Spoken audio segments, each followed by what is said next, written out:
Hi guys, welcome to Ashish Masih cars. आज मेरे साथ में है टाटा की टिगोर। और टिगोर जो है ना फिलहाल ICNG टेक्नोलॉजी के साथ में इंट्रोड्यूस की है टाटा ने। ये जो गाड़ी है काफ़ी सही लगती है यार, मतलब देखने में भी कोई ऐसा कॉम्पैक्ट सेडान है ये, और टैक्स रिलैक्सेशन इसके साथ में मिलते हैं। साथ ही अब ICNG आने की वजह से ना ये अब और भी ज़्यादा माइलेज एफिशिएंट हो गई है। अब इसके साथ में जो है वो आपको माइलेज तो मिलेगा ही मिलेगा, बट साथ ही साथ आपको मिलेगी 4 स्टार रेटिंग। और टाटा इसको जो है वो 4 स्टार रेटिंग के साथ में इसने लॉन्च किया था। टाटा ने जो है वो इसकी प्राइसिंग भी काफ़ी सही रखी है और वेरिएंट्स काफ़ी सारे इसके साथ में लॉन्च किए। हालांकि टियागो के साथ में और भी ज़्यादा वेरिएंट्स है। इसके साथ में जो है वो टॉप 2 वेरिएंट अवेलेबल है, XG plus and XG plus optional. शायद ये 2 वेरिएंट है, यानी कि XG सीरीज़ के जो वेरिएंट्स हैं वो यहाँ पर अवेलेबल है। क्या है इस गाड़ी में नया और क्यों ये एक्चुअली वैल्यू फॉर मनी में काउंट होती है, मैं बताता हूँ आपको। सबसे पहले तो ये कि जब आप इसको कंपेयर करोगे इसके सेगमेंट में आने वाली डिज़ायर के साथ में और ऑरा के साथ में, 2 ही गाड़ी आती हैं कॉम्पैक्ट सेडान में, तो वहाँ पर आपको रियलाइज़ होगा कि वो लिमिटेड वेरिएंट्स में ही ऑफर की जा रही है। VXI एंड ZXI में आती है आपकी डिज़ायर, एंड आपको रियलाइज़ होगा कि ऑरा केवल और केवल S वेरिएंट में आती है। ये on the other hand 2 variant के साथ में आती है, बट इसके top of the line variant में ऐसे फीचर्स हैं जो एक्चुअली डिज़ायर एंड ऑरा दोनों में ही अवेलेबल नहीं है, जिस वजह से ये वैल्यू फॉर मनी बन जाती है। ये जो है वो मेरे दोस्त को पड़ी है 9.33 लाख रुपीज़ की। मैं बुलाना चाहता हूँ और आज इसका जो है वो कंप्लीट ओनरशिप रिव्यू करूँगा, बट उससे पहले आपको थोड़े से इंटीरियर्स चेकआउट करवा दूँ। तो इंटीरियर्स में क्या क्या है आप ये देखो। ये जो है वो आफ्टर मार्केट वर्क किया गया है, ये आपको नहीं मिलेगा, लेदरेट टच नहीं मिलेगा।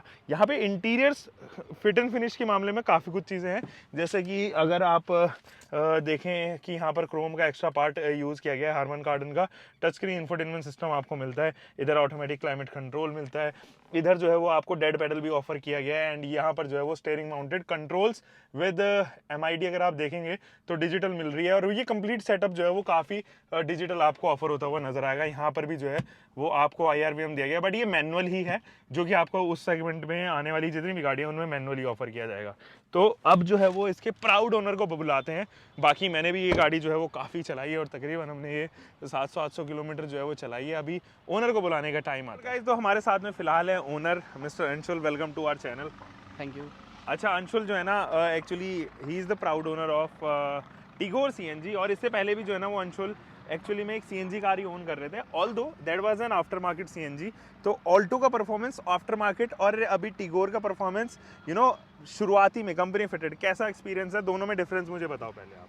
कंपनी फिटेड में आपको मतलब मेरे ख्याल से as per my opinion company fitted का आपको फील ही अलग आएगा, क्योंकि आपको बोनेट नहीं खोलना पड़ेगा आपको, क्योंकि 210 220 किलोमीटर की रनिंग के बाद फिलिंग कराने जाओगे, बोनट खोलोगे, फिर CNG भरेगी, फिर बोनट बंद करोगे, पेमेंट करोगे, तो उसमें बहुत ज़्यादा टाइम जाता है। इसमें बेसिकली आपका जहाँ पे पेट्रोल वाला टैंक है वहीं पे आपकी CNG फिट होकर तुरंत आपका फिलिंग भी थोड़ी सी कंपैरेटिवली थोड़ी सी जल्दी हो जाती है। जल्दी होती है, फैक्ट है ये। हाँ, तो जल्दी से आप भरवा के अपना पेमेंट करके as similar to like petrol, आप जैसे पेट्रोल भरवाते हैं वैसे CNG भरवा के आप नॉर्मली आप निकल सकते हैं। ऐसा कुछ इसमें ये एक मुझे सही चीज़ लगी।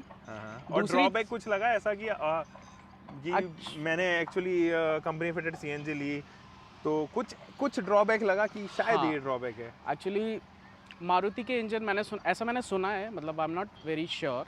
मारुति के इंजन CNG कंपैटिबल, अगर आफ्टर मार्केट आप CNG लगाते हो तो काफ़ी ज़्यादा कंपैटिबल होते हैं, बट उसमें भी मतलब अप्रॉक्स 50,000 किलोमीटर्स ऑल्टो जो मेरी चली है उसमें अप्रॉक्स हर 10,000 किलोमीटर में कुछ ना कुछ ऐसा हो जाता था जो सर्विस सेंटर पे ले जाके आप जहाँ से आपने CNG फिट करा रखी है वहाँ पे हो जाता था। कभी मतलब गाड़ी नहीं उठती थी, रिवर्स में इशू आता था, या बहुत सारी चीज़ें ऐसी हुई है मेरे साथ, प्रैक्टिकल चीज़ें हुई हैं जो मतलब आफ्टर मार्केट में आपको आफ्टर मार्केट की अगर मैं बात करूँ। ठीक है, अच्छा।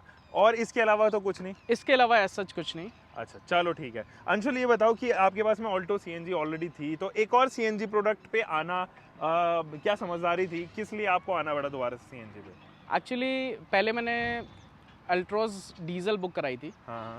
उसके बाद क्योंकि उसमें मुझे पावर फिगर्स काफ़ी अच्छे मिल रहे थे, और उसके बाद पावर फिगर्स के साथ साथ मेरे को टाटा का डीजल इंजन मिल रहा था, जो कि मतलब काफ़ी मुझे लगता है रिलायबल है as comparison to petrol engine.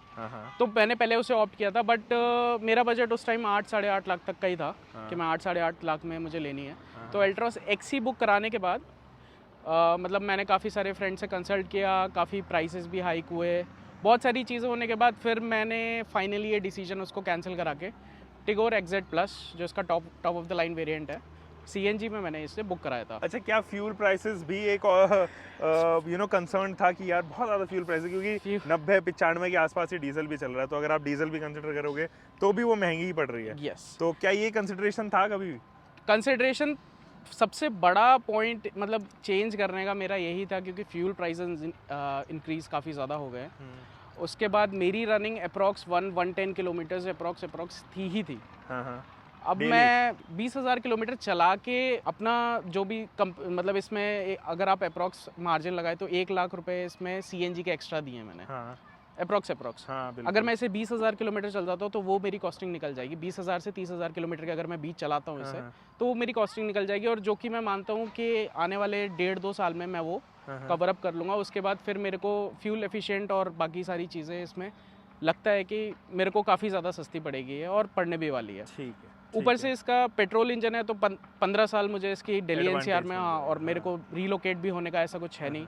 मेरा बिजनेस और मेरा जॉब और बाकी सारी चीज़ें भी यहीं पे है, तो मेरे को 15 साल का ऐसा है कि 15 साल ये गाड़ी कहीं नहीं गई मेरे हाथ से। अच्छा, रेसिडेंशियल एक छोटा सा ना जो हम लोग वॉक अराउंड करते हैं और देखते हैं कि comparative top of the line variant जो पेट्रोल में आती है उसमें क्या क्या चीज़ें हैं जो इसमें एक्चुअली मिसिंग है।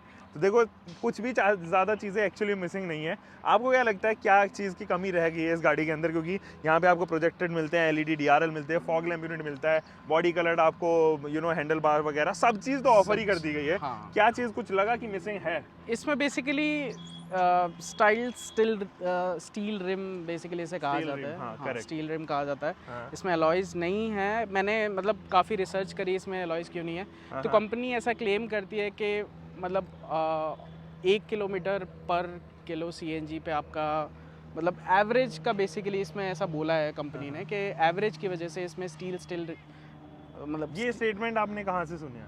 ये स्टेटमेंट एक्चुअली मेरे को टाटा वालों ने खुद ही बताई है। अच्छा, सेल्स वालों ने बताई है मेरे पास कोई ऐसा official actually to be very frank, alloy wheels ज़्यादा लाइट होते हैं और वो और भी ज़्यादा फ्यूल एफिशिएंसी के लिए फेमस है। उनका मेंटेनेंस कम होता है, वो स्ट्रांग होते हैं, रिजिड होते हैं। हाँ, हो सकता है कॉस्ट कटिंग की वजह से हो, बट ऐसा मुझे उन्होंने बोला तो जस्ट मैं ठीक है। अभी ऐसा मेरा अभी प्लान नहीं है, क्योंकि हाँ अगर ये घिसते हैं, क्योंकि बाहर वाले इसके मतलब जो भी ये कंपोनेंट लगे हुए हैं बाहर, जो इस कैप लगे हुए हैं इसके, अगर ये घिसते हैं तो उसके बाद मैं आगे मतलब सोच सकता हूँ कि बेसिकली इसे चेंज कराना है कि नहीं कराना है, वो मैं। चलो हम बूट खोल के देखते हैं और बूट कितनी कॉम्प्रोमाइज़ हुई है। अंशुल ये बताओ मुझे ज़रा। अनलॉक किया हमने, यहाँ पे रिक्वेस्ट बटन दिया गया है। बूट एक्चुअली मैं कल ही अपने मतलब भाई और भाभी को लेके आया था, 2 बच्चों के साथ। उनके 2 बच्चे हैं, तो बेसिकली ऐसा उनके 3 बैग थे और एक मतलब कैरी बैग वाला टाइप्स था, तो उसमें आराम से इजीली सब चीज़ आ गई थी। मतलब आप थोड़ा सा जो आपका बैग है वो पीछे आ जाता है, बाकी 2 बैग यहाँ आ जाते हैं, और थोड़ा सा स्लैंट अगर आप रखोगे तो एक और आपका जो हाथ में पकड़ने वाला बैग होता है वो भी बहुत इजीली आ जाता है। अच्छा, एक चीज़ मैंने देखा है अंशुल की, जब आप टिगोर लेते हैं ना, ये अपने सेगमेंट में ऑलमोस्ट सबसे ज़्यादा बूट स्पेस ऑफर करती है। पेट्रोल इंजन की बात की जाए, यहाँ पर तो CNG लगी हुई है, क्योंकि अमेज में 420 आता है और इसमें 419 आता है, तो 1 लीटर का ही फ़र्क है। बट ये सच में इसकी बूट स्पेस लिटरली काफ़ी अच्छी है। और मज़े की बात यह है कि अगर आप वो दोनों सीट्स पीछे डाल दोगे ना, तो यहाँ से आप सामान और खिसका सकते हो जो इसके नीचे आ जाएगा, तो ये चीज़ भी है। तो कभी ट्राई करना और मुझे ज़रूर इनपुट देना। बिल्कुल। फिलहाल हम लोग चलते हैं गाइस गाड़ी के अंदर और चला के देखते हैं और जानते हैं। अच्छा अंशुल, एक बात बताओ, ये आफ्टर मार्केट लगाने का क्यों सोचा आपने और क्यों डीलर लेवल पे नहीं गए आप सीट कवर्स लगाने के लिए? सीट कवर्स एक्चुअली उनका ना पैकेज है, आप बेस किट पैकेज है, उसके बाद आपका उससे ऊपर का एडवांस पैकेज है। एडवांस पैकेज में आपका आप ये समझिए कि एडवांस पैकेज में आपका सीट कवर्स और मतलब आपका मैट्स, फ्लोर मैट, आपका कुछ क्रोम का पार्ट आ जाता है, हैंडल क्रोम आ जाता है और बाकी सारी चीज़ें आ जाती हैं। तो अप्रॉक्स मुझे 11,000 रुपीज़ कॉस्ट कर रहा था, उन्होंने मुझे कॉस्टिंग बताई थी 11,000 की। तो करोल बाग भी मेरे घर से पास में ही है, 40-45 किलोमीटर्स है, तो मैं वहाँ गया था। तो वहाँ पे सेम चीज़ की कॉस्टिंग मुझे 42, सिर्फ सीट कवर्स मुझे एक्चुअली में लगवाने थे और एक थोड़ा सा हैंडल ग्रिप मुझे, स्टीयरिंग व्हील कवर, ये जो मैं देख रहा हूँ ये कंपनी फिटेड तो एक्चुअली नहीं है, लेकिन फिनिशिंग बहुत अच्छी आई है, तो ऐसे ही लग रहा है कि कंपनी फिटेड जैसा ही है। और मज़े की बात ये है गाइस कि ये top of the line variant में ना लेदरेट टच के साथ में नहीं आती, तो आपको फिर जो है ना बाहर से करवाना पड़ता है। और जब आप बाहर से करवाते हो तो फिनिशिंग नो डाउट अच्छी है इसकी, बट पता नहीं ड्यूरेबल कितना है, I can not comment on this part. Anyway continue Anshul. आगे आने वाले टाइम पे तो पता चल ही जाएगा, मतलब कितना ड्यूरेबल है कितना ड्यूरेबल नहीं है, कब बाहर से लगवाई वाली चीज़। बट हाँ, आगे की और पीछे की फिटिंग काफ़ी अच्छी करके दी है उन्होंने। थोड़ा सा मशक्कत, थोड़ा सा आपको बात करनी पड़ेगी वहाँ जाके, लड़ना पड़ेगा कि नहीं ये धूप से नहीं जाएंगे। वो बोलते हैं कि रिंकल्स धूप से चले जाएंगे, वो आपको थोड़ा सा आपको वहाँ पे जाके बोलना पड़ेगा धूप से रिंकल्स नहीं जाते हैं। हाँ ठीक है, स्ट्रेचिंग आप बैठोगे, स्ट्रेच होगा, सीट्स तब जा सकते हैं। बट अगर हाँ काफ़ी ज़्यादा रिंकल्स है तो उनको आपको थोड़ा सा लड़ना पड़ेगा। ये आपका कंपनी फिटेड के साथ नहीं होगा, कंपनी में आप फिट कराओगे तो प्रॉपर फिटिंग के साथ प्रॉपर आपका मतलब उसका डायमेंशन ऑलरेडी डिफाइंड होता है, कट होता है, उसी हिसाब से कट्स होते हैं। तो थोड़ा सा still happy with after market thing?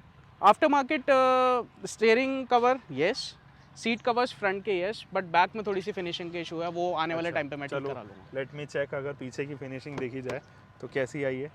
तो कुछ इस तरह की गाइस जो है वो पीछे की फिनिशिंग आपको देखने को नजर आएगी। Finishing is good, if I have to mark it मैं तकरीबन 8.5 आउट ऑफ 10 दूंगा। और फ्रंट की फिनिशिंग में सच में कमाल किया है। फ्रंट की फिनिशिंग तो पता ही नहीं चल रहा है, ये सच में ऐसे लग रहे हैं कि कंपनी फिटेड ही आए हो या इस गाड़ी के साथ में पैक में ही आए हो। तो यहाँ पर कुछ भी ऐसे रिंकल्स वगैरह की इशू नहीं है। फ्रंट में ज़रूर मैं 9 out of 10 yes 9.5 out of 10 दूंगा। 10 on 10 ज़रूर दूंगा मैं इसके स्टेयरिंग के कवर को, जो मुझे अच्छा लग रहा है। एनीवे अंशुल, अभी फ़िलहाल चलते हैं हम लोग और छोटा सा राउंड लेके आते हैं।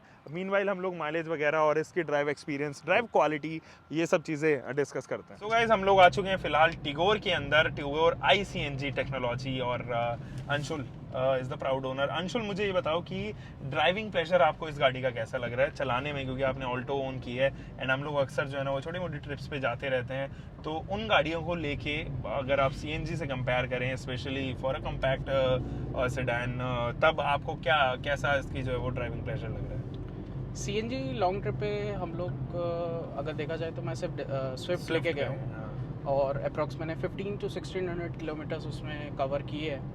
उदयपुर गए थे हम लोग और उसके बाद भी हम थोड़ा सा घूमे थे। मनाली भी मुझे एक लोकेशन याद आ रही जहाँ हम गए। हाँ, मनाली में भी गए थे, बट मनाली में शायद उस टाइम CNG नहीं थी उसमें गाड़ी में। हाँ CNG। तो अभी CNG से मैं उदयपुर गया था उससे, तो थोड़ा सा है लैग CNG में, स्विफ्ट में, क्योंकि आफ्टर मार्केट है और मतलब काफ़ी पुराना भी हो गया है, मतलब गाड़ी भी बहुत पुरानी हो गई। अब उससे अगर कंपैरिजन करूं तो डेफिनेटली बहुत ज़्यादा आपको इम्प्रूवमेंट दिखेगा, आपको लगेगा भी नहीं कि CNG फिटेड है। बट हाँ, अगर आप नॉर्मल, अगर आप कोई भी लग्जरी लाइन से कंपैरिजन करते हैं, SUV से कंपैरिजन करते हैं, या आप सेडान या फिर आप लग्जरी हैचबैक से कंपैरिजन करते हैं, तो आपको इतना पता नहीं चलेगा अगर आप इतना रेगुलर नहीं हो उन गाड़ियों को लेके। मैं इतना रेगुलर नहीं हूँ, हाँ मेरे दोस्तों के पास है ये गाड़ियाँ, और आपको इतना पता नहीं चलेगा। बट डेफिनेटली अगर आप अच्छी रेंज में, अगर आप टॉप स्पीड पे इसको लेके जाते हो 100, 125, 120 पे, और तब आप CNG से पेट्रोल पे स्विच करोगे, तब आपको थोड़ा सा पता चलेगा कि हाँ डिफरेंस है, तब ये थोड़ा सा बूस्ट पकड़ती है। ठीक है। और आप CNG पे आप आराम से 60, 70, 80 पे अगर आप चला रहे हो, आपको कुछ पता नहीं चलेगा। इवन इफ मेरा थोड़ा सा पार्किंग थोड़ा सा स्लैंट है, मतलब ऐसा थोड़ा सा स्लोप है उसमें काफ़ी, तो मैं स्लोप पे नीचे ले जाके, मैंने पार्किंग फुल थी, मैंने जस्ट वहीं स्लोप पे ही रिवर्स करी थी, CNG पे ही करी थी। और एक्चुअली मुझे स्विच करने की ज़रूरत भी नहीं पड़ी कि ऐसा हो कि मैं स्विच करके फिर रिवर्स गियर लगा के फिर, क्योंकि काफ़ी स्टीप है वो, तो मेरे को ज़रूरत भी नहीं पड़ी। मैंने नॉर्मली जैसे मैं नीचे लेके गया था CNG पे, वैसे ही मैंने रिवर्स करके ऊपर लेके आया, मुझे इतना फ़र्क पता नहीं चला। बट हाँ, काफ़ी रिफाइनमेंट है CNG को लेके। और हाँ, अगर आप टॉप स्पीड पे जाओगे तो डेफिनेटली आप थोड़ा सा, आपको पेट्रोल पे अगर आप थोड़ा चाहते हो कि और थ्रॉटल मिले आपको अच्छा, और आपकी गाड़ी बूस्ट करे, तो आपको पेट्रोल पे स्विच करके आप थोड़ा सा एक्सपीरियंस इसका और अच्छा और ज़्यादा बेहतर आप बना सकते हो। अच्छा, मुझे बताओ कि माइलेज अंशुल ये कितना दे रही है आपको? काफ़ी टाइम हो गया गाड़ी को चलाते हुए और तकरीबन 1000-1500 किलोमीटर के आसपास आपने गाड़ी रन भी कर ली है, तो कितना आपको लग रहा है कि इसका माइलेज? मैं आपको एक्चुअल बताऊं, इसमें एक्चुअली अगर आप देखो तो 1 to 7 तक आपका रहता है AC का, तो मेरे 3-4 पे नॉर्मली अभी 40-45 टेम्परेचर है, इसके बीच में रहता है। 3 और 4 के बीच में मेरा AC चलता है ऑल टाइम। बाकी रनिंग भी मेरी मोस्टली सिटीज़ में ही रहती है, हाईवे ऐसा NCR में कोई पड़ता नहीं है। अगर आप गुड़गांव की तरफ निकलो तो थोड़ा बहुत पड़ता है, और अगर आप दिल्ली की तरफ निकलो तो बिल्कुल ही नहीं पड़ता। तो सिटी का अगर मैं बताऊं, तो अगर आप इसमें 8 किलो CNG आप भरवाते हो, मतलब अप्रॉक्स आपके 500, डिपेंड आपके सिटी या आपके उसमें कितना रेट चल रहा है, स्टेट में कितना रेट चल रहा है। आप 8 किलो CNG भरवाते हो, 8 किलो में आपको ये 210 से 220 देगा विद AC। विद आप चाहे इसको कैसे भी चलाओ, आप बिल्कुल ही रफ चलाओगे फिर तो नहीं कह सकते, बट हाँ अगर आप नॉर्मली चलाते हो 60-70 विद इन सिटीज और मतलब क्लच और आपका गियर का यूज होता रह रहा है, मतलब एसी भी चल रहा है, तो हाँ तब भी आपको तकरीबन 25 के आसपास फिर आप कह रहे हो, तकरीबन 25-26 के आसपास 26.7 आपको देगी ये गाड़ी। ठीक है। 26-25 हाँ 25 आपको देगी गाड़ी। अगर आप बहुत हार्श राइड भी करते हो तो 24-25 आपको मान के चलो, अगर बहुत हार्श राइड भी करते हो आप सिटी के विद इन सिटी आप जी। फर्स्ट गियर में 40 मुझे एक चीज़, sorry I am interrupting you, एक चीज़ और बताओ, एसी की परफॉर्मेंस कैसी लग रही है इसकी, क्योंकि 3 सिलेंडर इंजन है तो उस लिहाज से कंप्रेसर एक्चुअली इसका उसी तरीके से बिल्डअप किया गया होगा, कंप्रेसर की परफॉर्मेंस आपको कैसी लग रही है इसकी एसी की? अभी खैर मैं सच नहीं बोल सकता क्योंकि 1 और 2 पे चलता है, मुझे मोर देन इनफ लगता है 1 और 2 पे भी। 3 पे भी जब पीछे कोई लोग बैठे कहीं ये फील होता है कि लैग हो गई है गाड़ी कहीं से, क्योंकि सीएनजी पे भी चल रही है और फिर एसी भी ऑन है, तो कुछ लैग महसूस करते हो आप? नई इंजन पे मुझे न्यू मतलब बेसिकली नई गाड़ी है तो नई उस पर इतना फ़र्क अभी पता नहीं चलेगा, बट हाँ आप 1, 2 और 3 पे मोर देन इनफ है। आप अगर पीछे भी 3 लोग बैठे हैं, आगे 2 लोग बैठे हैं, 3 पे भी चला दोगे तो सफिशिएंट है। मैं धूप की बात कर रहा हूँ, अगर आप बिल्कुल 2:30-3 बजे के करीब निकल रहे हो आप घर से तो 3-4 पे भी चला दोगे, आपको फुल पे करने की ज़रूरत भी नहीं है और मोर देन इनफ है, मतलब सफिशिएंट है इसी। अच्छा, और अंशुल मुझे एक चीज़ बताओ, जब आप इसको नाइट में लेके निकले हो तो उसकी हेडलाइट की टेक्नोलॉजी आपको कैसी लगी है? हैलोजन ही यूज़ होती है हालांकि इसकी हेडलाइट में, बट थ्रो कैसा है, गाड़ी विजिबिलिटी कैसी देती है कंपैरेटिवली? मतलब मेरे भाई के पास EcoSport है, उसके पास टॉप ऑफ द लाइन है, और मतलब मैं तो जनरली मैं ऐसे कंपैरिजन करता नहीं हूँ, बट हाँ उसने खुद ही बोला था कि इसका थ्रो काफ़ी अच्छा है कंपैरिजन मेरी गाड़ी के हिसाब से, क्योंकि मतलब आपको बिल्कुल जो इसमें एडजस्टमेंट दे रखा है वो भी बहुत आपको फील मतलब फ़र्क पता चलेगा कि अगर आप एडजस्ट करोगे ना आपका इसके मतलब हेडलैम्प्स आप इसके एडजस्ट करोगे तो आपको पता चलेगा कि हाँ थ्रो इंक्रीज़ हो रहा है, थ्रो डिक्रीज़ हो रहा है, और अपने हिसाब से अगर एडजस्ट करके चलोगे और मतलब अगर इसको हाई बीम पे लेके जाते हो आप, हाई बीम पे करते हो गाड़ी को आप इसके लाइट को, तो आपको पता चल जाएगा कि थ्रो काफ़ी अच्छा है। ऐसा नहीं है कि आपका कहीं किसी कॉर्नर या कोई पर्टिकुलर एरिया या जहाँ पे आपका मतलब ऐसा फील हो रहा हो कि नहीं यहाँ पे यार कम पड़ रहा है, ये लाइट इतनी ज़्यादा सफिशिएंट नहीं पड़ रही, ऐसा कुछ नहीं। आफ्टर मार्केट आपको कुछ कराने की ज़रूरत नहीं पड़ेगी, सारी चीज़ें इसमें मतलब ठीक ही लगी मुझे। समझ गया। तो ये तो थे अंशुल, और अंशुल ने काफ़ी अच्छे तरीके से हमें चीज़ें क्लियर आउट कराई। अब काफ़ी चीज़ें आपको जो है वो पता भी चली होंगी कि जब आप एक सीएनजी खरीदते हैं तो क्या क्या उसके प्रोज हैं, क्या क्या कॉन्स हैं, तो पर्क्स भी आपको पता चले होंगे। तो ओवरऑल एक अच्छी सी वीडियो हम लोग आपके लिए लेके आए हैं। आप अगर चैनल पे अभी तक ये सोच रहे हो कि मुझे सब्सक्राइब करना है कि नहीं करना है, तो पहले वो लाल वाला बटन जो आप इस एरिया के नीचे में देख रहे होंगे वो जाके क्लिक कर दो, क्योंकि आशीष मसीह कार्स पे बहुत सारी अमेजिंग वीडियोज़ ऐसी ही ओनरशिप रिव्यूज़ की वीडियोस जो है वो आने वाली है। अंशुल के साथ में हम लोग एक लॉन्ग टर्म ओनरशिप प्लान करेंगे 1-1.25 साल के बाद में। तब तक के लिए आप सुरक्षित चले, सीट बेल्ट लगाए, and until for the next time, bye bye, take care and keep loving your car, bike, whatever vehicle you are having, drive safe guys.